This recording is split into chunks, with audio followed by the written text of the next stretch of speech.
আন্তর্জাতিক সমুদ্র সীমারেখা সংলগ্ন বাংলাদেশ জলসীমার মধ্যে অবৈধভাবে মৎস্য আহরণরত অবস্থায় বাংলাদেশ নৌবাহিনী গত 18 এবং 23 অক্টোবর 2025 তারিখে দুইটি ভারতীয় ফিশিং বোট ও 23 জন জেলেসহ আটক করে। অপরদিকে গত 16, 17, 19 এবং 30 নভেম্বর 2025 তারিখে ভারতীয় জলসীমায় মৎস্য আহরণের অভিযোগে 5টি বাংলাদেশি ফিশিং বোট সহ 128 জন জেলেকে আটক করে ভারতীয় কোস্টগার্ড।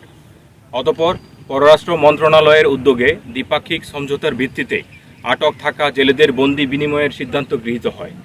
সিদ্ধান্ত অনুযায়ী গত 29 জানুয়ারি 2026 তারিখ বাংলাদেশ কোস্টগার্ডের তত্ত্বাবধানে বাংলাদেশ ভারত আন্তর্জাতিক মেরিটাইম বাউন্ডারি লাইনে বাংলাদেশে আটক থাকা 23 জন ভারতীয় জেলেকে 2টি ফিশিং বোট সহ ভারতীয় কোস্টগার্ডের নিকট হস্তান্তর করা হয়। একই সাথে ভারতে আটক থাকা 128 জন বাংলাদেশি জেলেসহ 5টি ফিশিং বোট বাংলাদেশ কোস্টগার্ড গ্রহণ করে। পরবর্তীতে অদ্য 30 জানুয়ারি 2026 তারিখ বিকাল 3টায় পরিবারের নিকট হস্তান্তর করা হয়। ইন্ডিয়ার ভারতের এই আছে কোস্টগার্ড আছে, আমাদেরকে বলছে তোমরা এই বর্ডার ক্রস করছো, তো আমাদেরকে নিয়ে যেতে হবে। আমাদেরকে নিয়ে গেছে ওখানে ওই ওদিকে জেলও দিছে। ওনাদের পুলিশ আছে না, পুলিশগুলো আমাদেরকে কিছু করে নাই।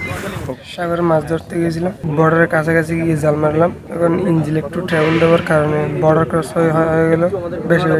তখন ইন্ডিয়ান কোস্টগার্ড এসে আমাদেরকে আটক করলো। বাড়িতে অভাব বলি আমার মার সাথে সংসার চলছে না। আমি আমার চাচার ছেলে মাছ ধরতে গেলাম, ওখানে গিয়ে বর্ডারে মাছ ধরলাম। ওখানে ইন্ডিয়ান নেভি বলে আমাদেরকে নিয়ে ধরে নিয়েছে, ওখানে মারধর করলো, আমাকে মেরে ফেলে দিছে। ফেলে দিয়ে ওখানে আবার ওইখান থেকে থানায় নিয়ে গেছে, থানায় ওদেরকে জেলে লেগছে, আমাদেরকে জেলে লেগছে। ওইখানে অনেক কষ্ট হয়ে ওখানে অনেক টাকা দিয়ে দিয়েছে আমাদেরকে 8টা দেয়নি।